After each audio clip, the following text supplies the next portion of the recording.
The Black Cat by Edgar Allan Poe.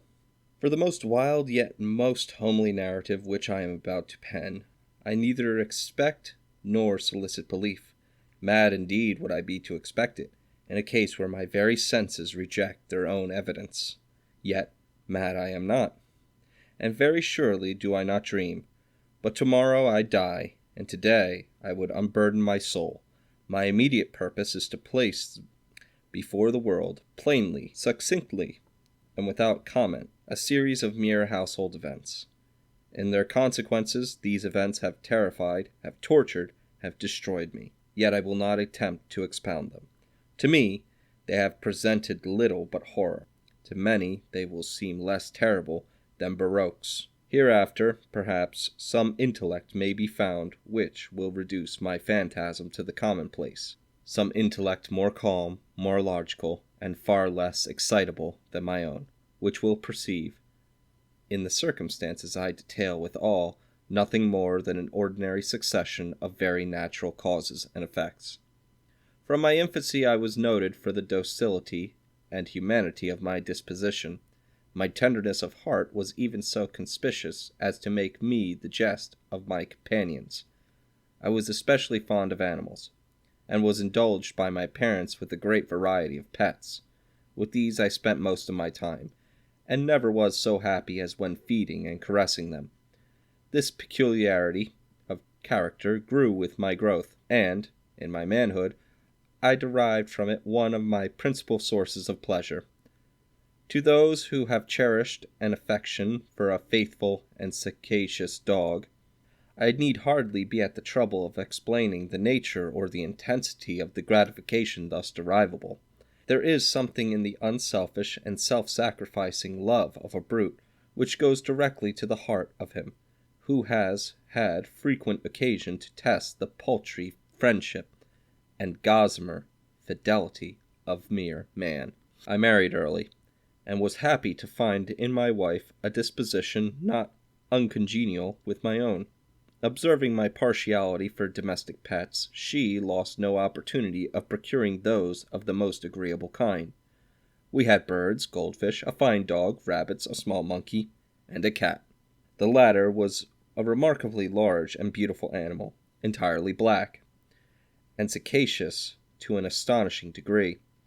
In speaking of his intelligence, my wife, who at heart was not a little tinctured with superstition, made frequent allusion to the ancient popular notion, which regarded all black cats as witches in disguise. Not that she was ever serious upon this point, and I mention the matter at all for no better reason than that it happens, just now, to be remembered. Pluto, this was the cat's name, was my favorite pet and playmate. I alone fed him, and he attended me wherever I went about the house. It was even with difficulty that I could prevent him from following me through the streets. Our friendship lasted, in this manner, for several years, during which my general temperament and character, through the instrumentality of the fiend intemperance, had, I blush to confess it, experienced a radical alteration for the worse. I grew, day by day, more moody, more irritable, more regardless of the feelings of others. I suffered myself to use intemperate language to my wife. At length I even offered her personal violence. My pets, of course, were made to feel the change in my disposition. I not only neglected, but ill-used them.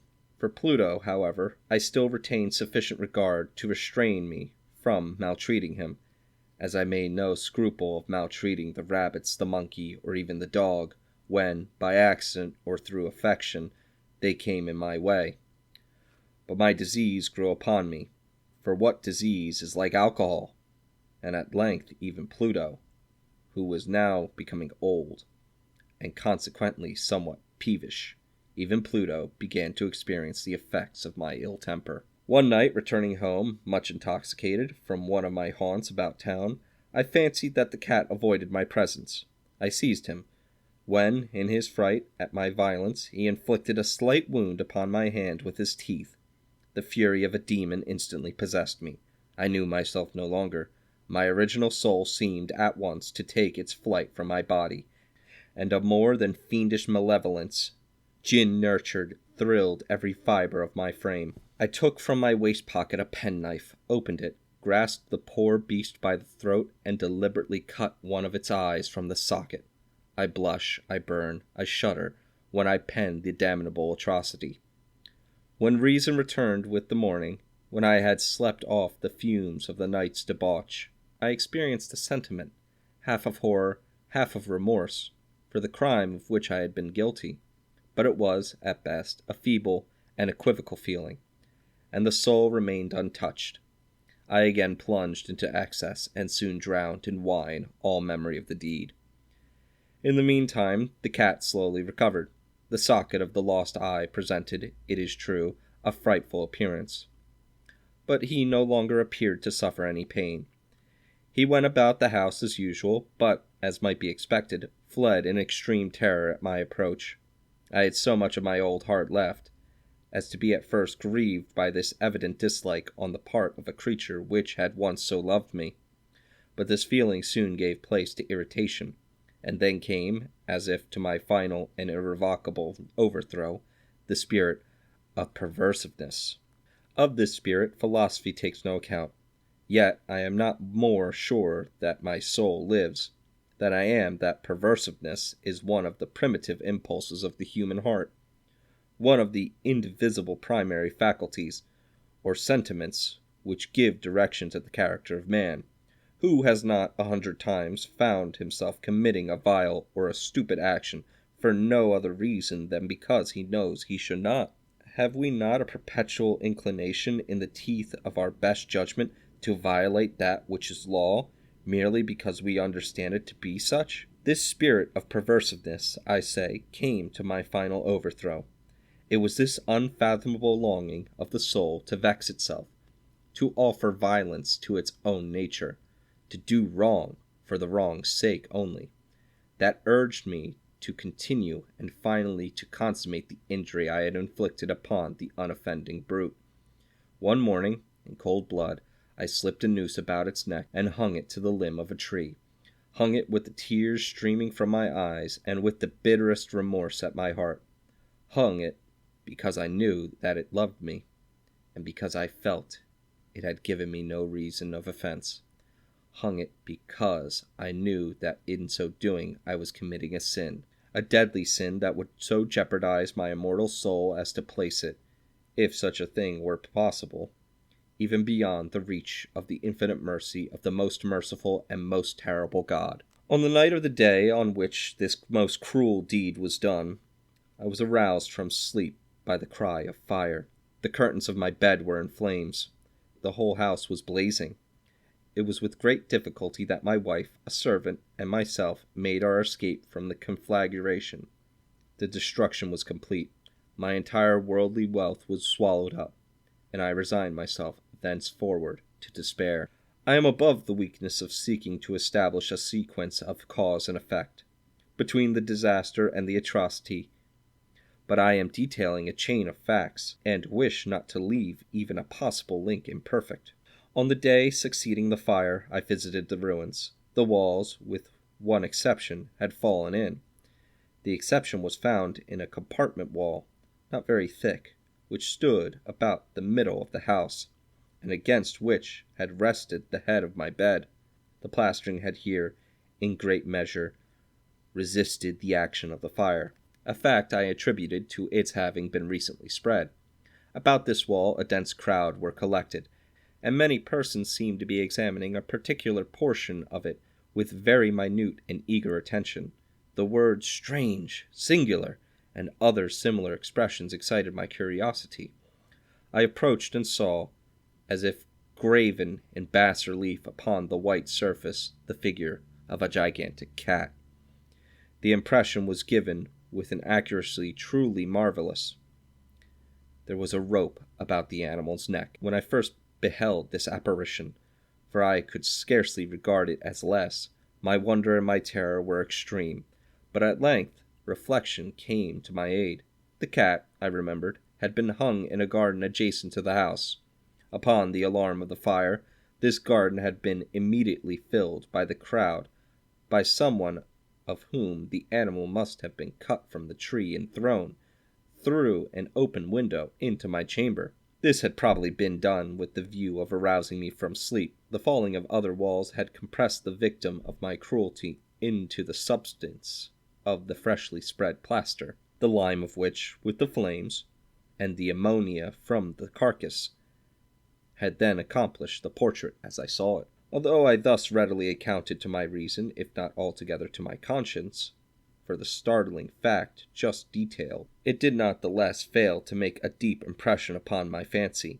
For months I could not rid myself of the phantasm of the cat, and during this period there came back into my spirit a half-sentiment that seemed, but was not, remorse. I went so far as to regret the loss of the animal, and to look about me among the vile haunts which I now habitually frequented, for another pet of the same species and of somewhat similar appearance with which to supply its place. One night, as I sat, half stupefied, in a den of more than infamy, my attention was suddenly drawn by some black object, reposing upon the head of one of the immense hogsheads of gin, or of rum, which constituted the chief furniture of the apartment. I had been looking steadily at the top of this hogshead for some minutes, and what now caused me surprise was the fact that I had not sooner perceived the object thereupon. I approached it, and touched it with my hand. It was a black cat, a very large one, fully as large as Pluto, and closely resembling him in every aspect but one. Pluto had not a white hair upon any portion of his body, but this cat had a large, although indefinite, splotch of white, covering nearly the whole region of the breast. Upon my touching him, he immediately arose, purred loudly, rubbed against my hand, and appeared delighted with my notice. This, then, was the very creature of which I was in search. I at once offered to purchase it of the landlord, but this person made no claim to it, knew nothing of it, and had never seen it before. I continued my caresses, and when I prepared to go home, the animal evinced a disposition to accompany me. I permitted it to do so, occasionally stooping and patting it as I proceeded. When it reached the house, it domesticated itself at once, and became immediately a great favorite with my wife. For my own part, I soon found a dislike to it arising within me. This was just the reverse of what I had anticipated, but I know not how or why it was. Its evident fondness for myself rather disgusted and annoyed me. By slow degrees these feelings of disgust and annoyance rose into the bitterness of hatred. I avoided the creature, a certain sense of shame and the remembrance of my former deed of cruelty preventing me from physically abusing it. I did not, for some weeks, strike or otherwise violently ill-use it, but gradually, very gradually, I came to look upon it with unutterable loathing, and to flee silently from its odious presence, as from the breath of a pestilence. What added, no doubt, to my hatred of the beast was the discovery, on the morning after I brought it home, that, like Pluto, it also had been deprived of one of its eyes. This circumstance, however, only endeared it to my wife, who, as I have already said, possessed, in a high degree, that humanity of feeling which had once been my distinguishing trait, and the source of many of my simplest and purest pleasures. With my aversion to this cat, however, its partiality for myself seemed to increase. It followed my footsteps with a pertinacity which it would be difficult to make the reader comprehend. Whenever I sat, it would crouch beneath my chair, or spring upon my knees, covering me with its loathsome caresses. If I arose to walk, it would get between my feet and thus nearly throw me down, or, fastening its long and sharp claws into my dress, clamber, in this manner, to my breast. At such times, although I longed to destroy it with a blow, I was yet withheld from doing so, partly by a memory of my former crime, but chiefly, let me confess it at once, the absolute dread of the beast. This dread was not exactly a dread of physical evil, and yet I should be at a loss how otherwise to define it. I am almost ashamed to own, yes, even in this felon's cell, I am almost ashamed to own that the terror and horror with which the animal inspired me had but heightened by one of the merest chimeras it would be possible to conceive. My wife had called my attention more than once to the character of the mark of white hair, of which I have spoken, and which constituted the sole visible difference between the strange beast and the one I had destroyed. The reader will remember that this mark, although large, had been originally very indefinite, but by slow degrees nearly imperceptible, and which for a long time my reason struggled to reject as fanciful, it had at length assumed a rigorous distinctness of outline. It was now the representation of an object that I shudder to name, and for this, above all, I loathed and dreaded, and would have rid myself of the monster had I dared. It was now, I say, the image of a ghastly thing, of the gallows, O mournful and terrible engine of horror and of crime, of agony and death! And now was I indeed wretched beyond the wretchedness of mere humanity, and a brute beast, whose fellow I had contemptuously destroyed, a brute beast to work out for me, a man fashioned in the image of the high God, so much an insufferable woe. Alas, neither by day nor by night knew I the blessing of rest any more. During the former, the creature left me no moment alone, and in the latter I started hourly from dreams of unutterable fear to find the hot breath of the thing upon my face, and its vast weight, an incarnate nightmare that I had no power to shake off, incumbent internally upon my heart. Beneath the pressure of torments such as these, the feeble remnant of the good within me succumbed. Evil thoughts became my sole intimates, the darkest and most evil of thoughts. The moodiness of my usual temper increased to hatred of all things and of all mankind, while from the sudden, frequent, and ungovernable outbursts of a fury to which I now blindly abandoned myself, my uncomplaining wife, alas, was the most usual and the most patient of sufferers. One day she accompanied me, upon some household errand, into the cellar of the old building which our poverty compelled us to inhabit. The cat followed me down the steep stairs, and nearly throwing me headlong, exacerbated me to madness. Uplifting an axe, and forgetting in my wrath the childish dread which had hitherto stayed my hand, I aimed a blow at the animal, which, of course, would have proved instantly fatal had it descended as I wished. But this blow was arrested by the hand of my wife. Goaded by the interference into a rage more than demoniacal, I withdrew my arm from her grasp and buried the axe into her brain. She fell dead upon the spot without a groan. This hideous murder accomplished, I set myself forthwith, and with entire deliberation, to the task of concealing the body. I knew that I could not remove it from the house, either by day or by night, without the risk of being observed by the neighbors. Many projects entered my mind, and at one period I thought of cutting the corpse into minute fragments and destroying them by fire. At another, I resolved to dig a grave for it in the floor of the cellar. Again, I had deliberated about casting it in the well of the yard, about packing it in a box as if merchandise, with the usual arrangements, and so getting a porter to take it from the house. Finally, I hit upon what I considered a far better expedient than either of these. I determined to wall it up in the cellar, as the monks of the Middle Ages are recorded to have walled up their victims. For a purpose such as this, the cellar was well adapted. Its walls were loosely constructed, and had lately been plastered throughout with a rough plaster, which the dampness of the atmosphere had prevented from hardening. Moreover, in one of the walls was a projection caused by a false chimney, or fireplace, that had been filled up, and made to resemble the rest of the cellar. I made no doubt that I could readily displace the bricks at this point, insert the corpse, and wall the whole up as before, so that no eye could detect anything suspicious. And in this calculation I was not deceived.